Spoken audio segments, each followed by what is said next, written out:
മോള് കൂടി ഒപ്പിട്ടാലേ നിയമപരമായി വേർപിരിയാൻ പറ്റൂ. അമ്മ ചെയ്യുന്നത് തെറ്റാ അമ്മ. വിട്ടുകൊടുക്കാനുള്ള മനസ്സ് ഒരാളെ കാണിച്ചാല് എല്ലാം തട്ടിപ്പറിക്കുന്നത് ശരിയാണോ? അമ്മ പറഞ്ഞ വാക്കുകള് അമ്മയുടെ മോൻ അനുസരിച്ചു. അമ്മയ്ക്ക് ചോദിക്കാൻ കണക്കുകൾ ഒരുപാടുണ്ടല്ലോ. അതുകൊണ്ടാവും ആ പാവം അങ്ങനെ ചെയ്തേ. പാവോ? എന്റെ മകനെ കുറിച്ച് നീയാണോ എനിക്ക് പഠിപ്പിച്ചു തരുന്നത്? നോക്കുമോളെ, നിന്നോട് തർക്കിക്കുന്നത് എനിക്കിഷ്ടമല്ല. എന്നും എപ്പോഴും അമ്മ പറയുന്നത് നീ കേൾക്കാറുണ്ടല്ലോ. ഇതുകൂടി ഇല്ലമ്മേ, ഞാൻ ഒപ്പിടില്ല. നിത്യ, എനിക്ക് വേണ്ടാത്ത ഡിവോഴ്സ് അമ്മ പിടിച്ചു വാങ്ങിക്കുന്ന എന്തിനാ? ഞാൻ അമ്മയോട് വേറെ ഒന്നും ചോദിച്ചില്ലല്ലോ. എന്നെ താലി കെട്ടിയ പുരുഷന്റെ കൂടെ ജീവിക്കാൻ ആഗ്രഹിക്കുന്നു എന്ന് പറഞ്ഞല്ലേ ഉള്ളൂ.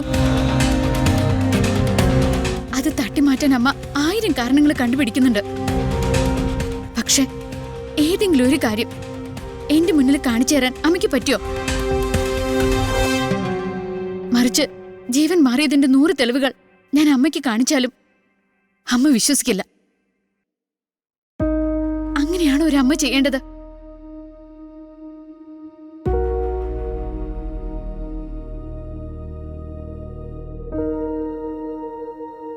ഒരുപാട് പറഞ്ഞിട്ട് നിനക്ക് മനസ്സിലാവുന്നില്ലെങ്കിൽ പിന്നെ എന്നെ കൊണ്ട് വേറെ ഒരു മാർഗവും ഇല്ല. പക്ഷെ നിന്നെ അവന് കൊല്ലാനായി എറിഞ്ഞു കൊടുക്കില്ല എന്നത് എന്റെ തീരുമാനമാണ്. കൊല്ലുമെന്ന് അമ്മയോട് ആരാ പറഞ്ഞേ? ഹോസ്പിറ്റലിൽ വെച്ച് എന്റെ കാലിൽ കെട്ടിപ്പിടിച്ച് ആ മനുഷ്യ കരഞ്ഞൊരു കരച്ചിലുണ്ട്. അത് ഞാൻ ബോധത്തിലാണെന്ന് കരുതിയിട്ടല്ല. അന്ന് പറഞ്ഞ ഓരോ വാക്കുകളും എന്റെ നെഞ്ചിൽ കുത്തി കയറുന്നുണ്ട്. അതൊക്കെ ഞാൻ മറക്കാമേ. അമ്മ പറയുന്നത് പോലെ ജീവൻ തെറ്റുകാരനാണെന്ന് അമ്മ എനിക്ക് കാണിച്ചതാ.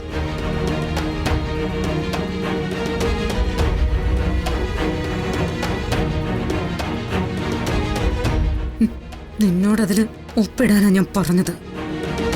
ഇല്ല, പിരിയാനുള്ള കാര്യം വ്യക്തമായി ബോധ്യപ്പെടാതെ ഞാൻ ഒപ്പിടില്ല, ഒപ്പിടില്ല, ഒപ്പിടില്ല.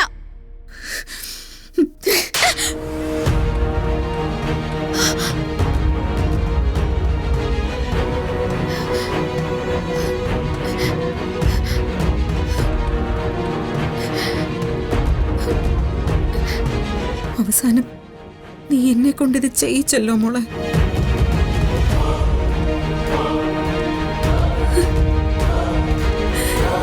നിന്നെ ഒന്ന് തൊട്ട് നോവിക്കാൻ പോലും ഒരാളെ സമ്മതിക്കാത്തവളാ ഞാൻ. എന്നിട്ട് എന്റെ കൈ കൊണ്ട് അമ്മ തല്ലിക്കും. അതല്ലെങ്കിലും ജയിക്കാൻ തീരുമാനിച്ചവരൊക്കെ തല്ലി ഒതുക്കിയല്ലേ ചെയ്യാറ്. അമ്മ കൂടി ഉണ്ടായിരുന്നുള്ളൂ എനിക്കൊരു പ്രതീക്ഷ.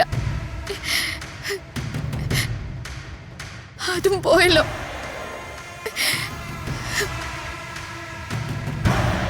വേണ്ട,